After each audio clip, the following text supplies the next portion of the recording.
All right, this is our example problem for the latent heat of fusion or latent heat of vaporization. Remember, fusion would be going from a solid to a liquid, and then vaporization would be going from a liquid to a gas. Now, our formula is pretty simple.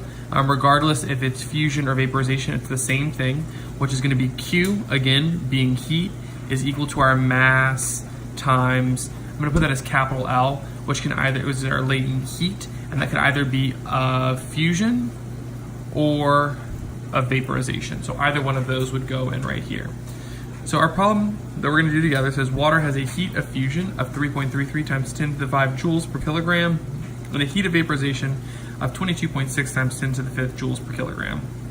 How much heat energy is needed to melt 2 kilograms of ice at 273 Kelvin? So for this particular problem, the three things that we might encounter are Q, our heat, M, our mass, and then L, our latent heat. In this case, our problem has given us a few key pieces of information. We're going to underline those. We've got the heat of fusion. We have our latent heat of vaporization. We have a mass, and then we also have a temperature. But you'll notice that we're not going to need all of these things to solve. So let's start by figuring out what we've been given. We know that we are asked to find heat. It's asking how much heat, so I'm going to put a question mark here. In terms of mass, we look back at our problem and we can see that we've got 2 kilograms as our mass. And then in terms of our latent heat, if we're asking for for how much is needed to melt, that's a key word there, I'll underline that one in purple, melt, that is an indicator that we're going to be needing the latent heat of fusion and not the latent heat of vaporization.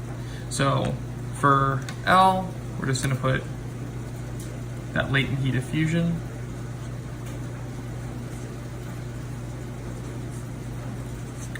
And if you want to go ahead and label that latent heat of fusion, you can.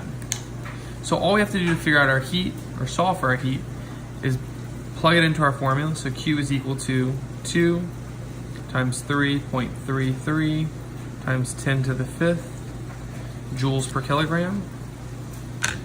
So coming to our calculator, we would do 2 times.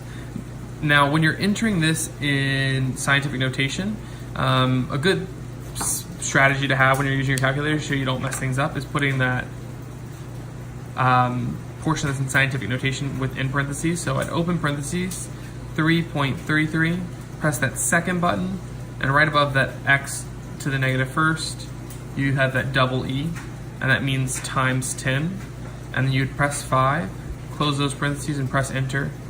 And you can see that the heat required to melt 2 kilograms of ice would be 666,000.